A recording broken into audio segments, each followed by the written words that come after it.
when you go ahead and you look at the Marvel TV budgets, they're pretty sizable. Like, the size of the budget that went into the likes of Daredevil, for example, was pretty big. They spent 50 to 55 million per season on Daredevil. Now, if you do some math, you realize that each episode cost around $3.8 to $4 million. So it's like right there with Agents of S.H.I.E.L.D. budget, it's pretty sizable for a TV budget, and it clearly showed in their productions, for Daredevil and Agents of S.H.I.E.L.D. at least, not the other ones. I have no idea, at all, where that money went on Iron Fist. Or Inhumans. What were they doing?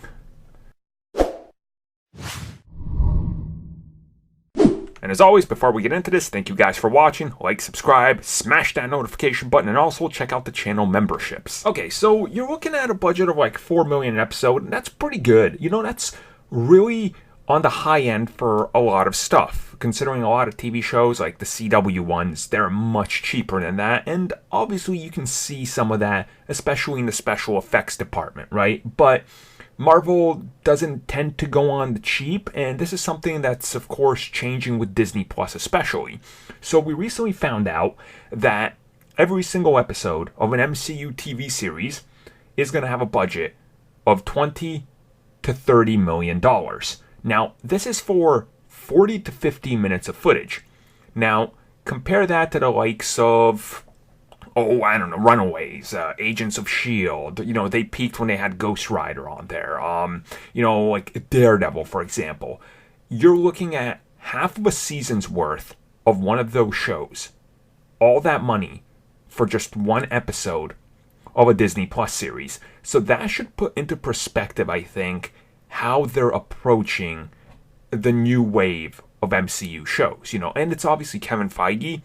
He's earned that trust and money, so it makes sense that he's going to be able to get that type of budget. Now, what does this mean for the production side of things? Well, Disney Plus is going to employ the same companies that they employ for the films, where if you look at the TV side of things, they employ, obviously, not as high of quality, right? Because the turnaround on a TV show, like a typical TV show, is, for example, like CW.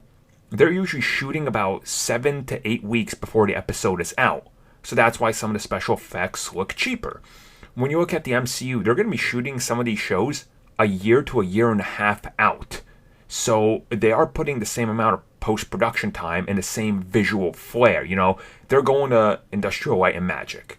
They're using Weta, where if you look at something like Agents of S.H.I.E.L.D., they use those assets as well, but sparingly, so the CG looked on point.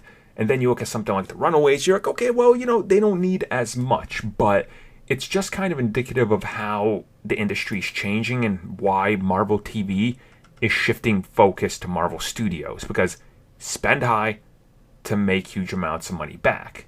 It makes sense if that makes sense to you guys, right? They want everything to look the same. They don't want something to look cheaper because it cheapens the other thing. So everything's got to look like it belongs.